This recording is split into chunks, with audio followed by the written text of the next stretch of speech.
আমি এশার নামাজ রাত 11টা বাজে পড়ি, আমার নামাজ কবুল হবে কিনা? এশার নামাজ কাজা হলে ভিতরের নামাজও কি কাজা আদায় করতে হবে? আজান অবস্থায় নামাজ পড়া যাবে কিনা? আমি শুনেছি 3বার বিসমিল্লাহ পড়ে কাপড়ের কোনা ধুলে পুরো কাপড় পাক হয়ে যায়, এটা কি সঠিক? মেয়েদের জন্য বাবার বাড়িতে যাওয়ার পর কি কসর করতে হবে নাকি পুরো সালাত আদায় করতে হবে? নামাজে কেরাত পড়ার সময় যদি কোনো জায়গায় টান বা গুন্না দিতে ভুল হয়ে যায় তাহলে কি নামাজ ভঙ্গ হবে? অনেকে বলে দাঁড়িয়ে পানি খেলে নাকি শয়তানের প্রসাব খাওয়া হয়, এটা কি হাদিস সম্মত?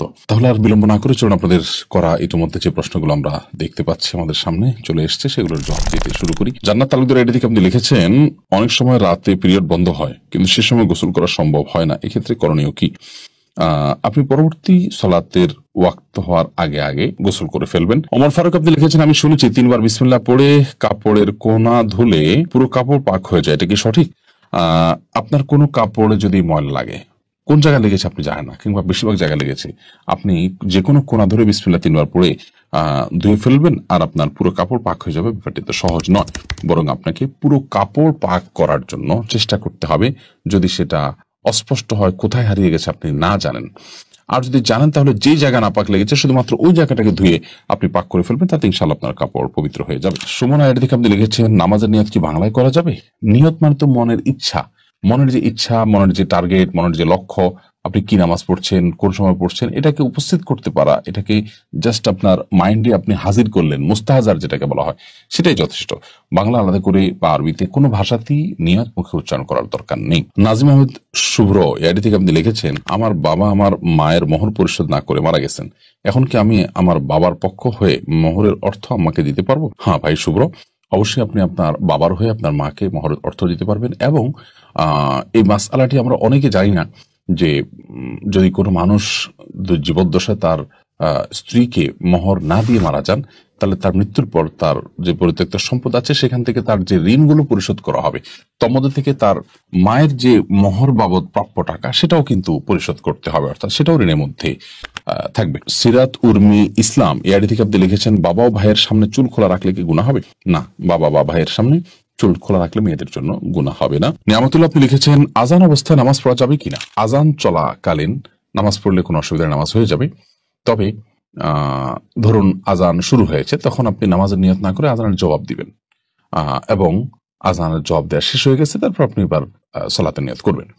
সেই সাথে প্রথম আজান যেটা আপনার মহল্লাতে শুনছেন আপনি সেটার জবাব দিবেন। সবগুলো আজানের জবাব আপনাকে খুঁটি খুঁটি দিতে হবে এমনটি কিন্তু আবশ্যক নয় আপনার জন্য। মেহেরুন আইডি থেকে আপনি লিখেছেন, এশার নামাজ কাজা হলে ভিতরের নামাজও কি কাজা আদায় করতে হবে? জি, এশার নামাজ যদি কাজা হয় তাহলে সেক্ষেত্রে ভিতরের সালাতও তার সাথে আদায় করবেন। মেয়েদের জন্য বাবার বাড়িতে যাওয়ার পর কি কসর করতে হবে নাকি পুরো সালাত আদায় করতে হবে? দেখুন, মেয়েরা বিবাহের পর স্বামীর সংসারে যখন চলে আসেন, এটাই তাদের বাড়ি, এটাই তাদের ঠিকানা, এটাই তাদের বসবাস। সেক্ষেত্রে তারা স্বামীর সাথে স্বামীর বাসা থাকবেন, তখন পুরো সালাত আদায় করবেন। আর বাবার বাড়িতে যখন যাবেন তখন সেটা তাদের আপনার বেড়ানোর জায়গা, এবং সেখানে তারা নিছকই গেস্ট, যার কারণে সেখানে কিন্তু তিনি আপনার পুরো সালাত আদায় করবেন না, বরং কসর সালাত আদায় করবেন যদি সফরের দূরত্ব হয়, সেটি অনেক দূরের হয়, এবং সেখানে তিনি মাত্র 2-4 দিন 5 দিন বেড়ানো নিয়ে যান।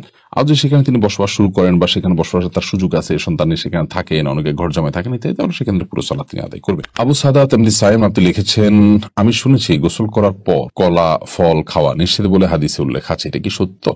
গোসল করার পর আর কলা বা ফল খাওয়া যাবে না এমন কোনো কথা কোরআন হাদিসে কোথাও আছে বলে আমার জানা নেই। আপনি কলা বা ফল এটা যে কোনো সময় খেতে পারেন, অর্থাৎ আপনি স্বাভাবিক যে কোনো সময় খেতে পারেন, এমনকি গোসল করার পর খাবেন না, আগে খাবেন, সকালে খাবেন না, দুপুরে বিকালে খাবেন, সেটা কিন্তু আপনার ব্যাপার। শরীয়তের এক্ষেত্রে তেমন কোনো বক্তব্য নেই। বিশেষ করে যে কথা বলা হচ্ছে এখানে যে গোসলের পর কলা খাওয়া ফল খাওয়া নিষেধ, এরকম কোনো কথা হাদিসে নাই। এটি যদি কেউ বলে থাকেন সেটি ভিত্তিহীন এবং মন গড়া। মোনালিসা মুন আপনি লিখেছেন, নবজাতকের জন্মের পরে আজান কি ছেলেদের কানেই দেওয়া উচিত নাকি মেয়েদের কানেও দেওয়া উচিত? নবজাতকের জন্মের পর আজান এটি ছেলে মেয়ে উভয়ের কানে দিবেন। আমরা অনেকে এক্ষেত্রে মনে করি শুধু ছেলেদের কানে দিতে হবে, না, উত্তর হলো ছেলে মেয়ে উভয়টির কানে দিতে হবে, এটি সঠিক। এবং আজান সম্পর্কে নবজাতকের কানে 7ম দিনে আজান, জন্মের পরে তাকে আজান দেওয়া, এই বিষয়টি বিভিন্ন হাদিস দ্বারা প্রমাণিত। যদি হাদিসের সনদগুলোকে মুহাদ্দিসরা অনেকে দুর্বল বলেছেন, কিন্তু সেটা আমলযোগ্য, এবং যার কারণে নবজাতকের শিশু তার কানে আজান দিতে হবে জন্মের পর, সেটি ছেলে হোক কিংবা মেয়ে হোক। যদি এটা ওয়াজিব নয়, কিন্তু দিলে সেটা ভালো মুস্তাহাব। এমনি সালমান আপনি লিখেছেন, নামাজে কেরাত পড়ার সময় যদি কোনো জায়গায় টান বা গুন্না দিতে ভুল হয়ে যায় তাহলে কি নামাজ ভঙ্গ হবে? সাধারণত মদগা গুন্নাতে ভুল হলেই নামাজ ভঙ্গ হয়ে যাবে, ব্যাপারটা এত সহজ নয়। তবে এটি কখনো কখনো হতে পারে এমন যে আপনার লাহানে জালি হয়ে গেল, যে মদ বা টেনে পড়া বা না পড়ার কারণে অর্থ বিকৃত হয়ে ভয়াবহ কোন অর্থ দাঁড়ালো যেটা কোরআনের উদ্দেশ্যের পরিপন্থী, তাহলে সেক্ষেত্রে লাহানে জালিটা নামাজ ভঙ্গের কারণ হতে পারে। আহসান হাবিব আপনি লিখেছেন, বিয়ের মহরানা কি ছেলের নিজের উপার্জিত হতে হবে নাকি ছেলে তার বাবা থেকেও নিতে পারবে? বিয়ের মহরানা এটা ছেলের উপার্জিত অর্থেই হতে হবে এমনটা আবশ্যক নয়, বরং তার বাবা থেকে সে চাইলে নিতে পারে।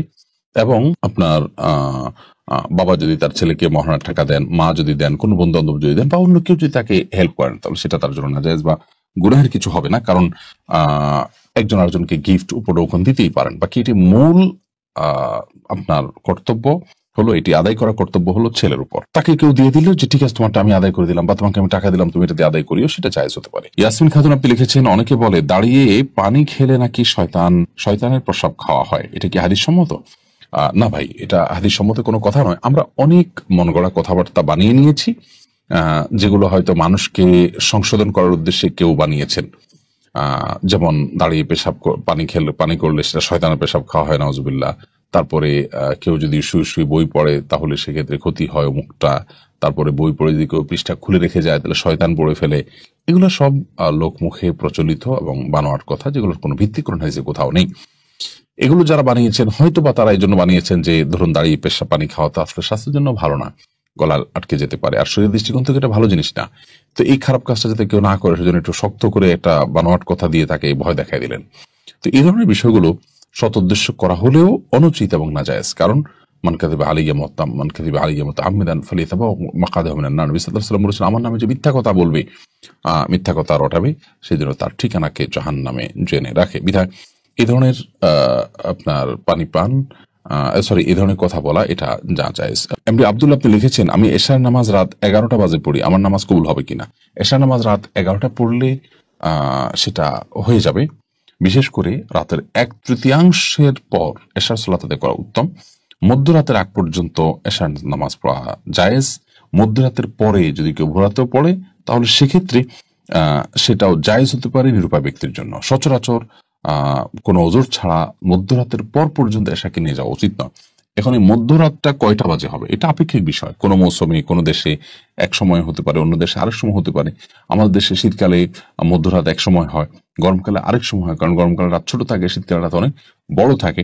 তো এটা ভ্যারি করবে যে সূর্য ডোবা থেকে নিয়ে সুবহে সাদিক বা ফজর ওয়াক্তে শুরু হওয়া পর্যন্ত পুরো সময়টাকে ভাগ করে তার ঠিক মাঝামাঝি যে জায়গাটা সেখানে হলো আপনার আমাদের সীমানা। তার আগে আগে আমাদেরকে এশার সালাত আদায় করতে হবে, আর পরে করলে আদায় হয়ে যাবে। যদি ফজরের সালাতের ওয়াক্ত হওয়ার আগে আগে তাহাজ্জুদের সময় 3টা-4টা বাজে রাত পড়েন তাও আদায় হয়ে যাবে, বাট এটা অনুচিত এবং এরকম বিলম্ব করা উচিত। নবী করিম সাল্লাল্লাহু আলাইহি সাল্লাম ওয়াক্ত মতো সালাত আদায়ের উপর আমাদের খুব বেশি গুরুত্ব আরোপ করেছেন।